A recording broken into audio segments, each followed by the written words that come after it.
नमस्कार. आगामी गणेशोत्सव 2024च्या अनुषंगाने शहरातील सर्व नागरिकांना मी एक आवाहन करू इच्छितो की आपण सर्वांनी पर्यावरणपूरक गणेश मूर्तीची स्थापना करावी, जेणेकरून शाडू माती ही लवकर विरघळून जाईल. सेकंडली, आपलं जी सजावट असणार आहे ती सजावट पण आपण पर्यावरणपूरक साहित्यांचा वापर करूनच करावा. आर्टिफिशियल थर्माकोल किंवा प्लास्टिक अशा गोष्टींचा वापर करू नये.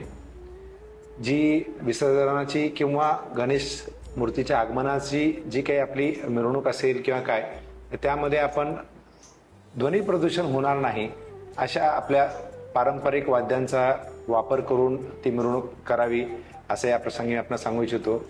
तसेच जे 1.5 दिवस 5 दिवस 9, 11 जे काही असेल तर त्या दरम्यान विसर्जनाच्या वेळी जे निर्माल्य आपल्या आपण श्रींच्या ह्याच्यावर हे करणार आहोत, ज्या वस्तू आपण वाहणार आहोत तर त्या निर्माल्य स्वरूपामध्ये तयार होतील, तर त्यांना महापालिकेच्या निर्माल्य कलशामध्येच त्या ठेवाव्यात किंवा टाकाव्यात.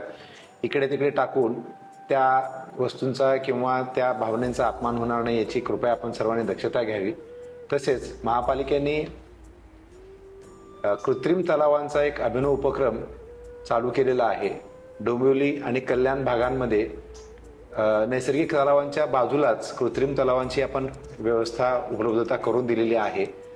तर सर्व भाविकांना या प्रसंगी एक आवाहन करू इच्छितो की त्यांनी सदर कृत्रिम तलावांमध्येच आपल्या गणेश मूर्तींचं विसर्जन करावं आणि पर्यावरणाला साथ द्यावे. धन्यवाद. कल्याण डोंबिवली महानगरपालिका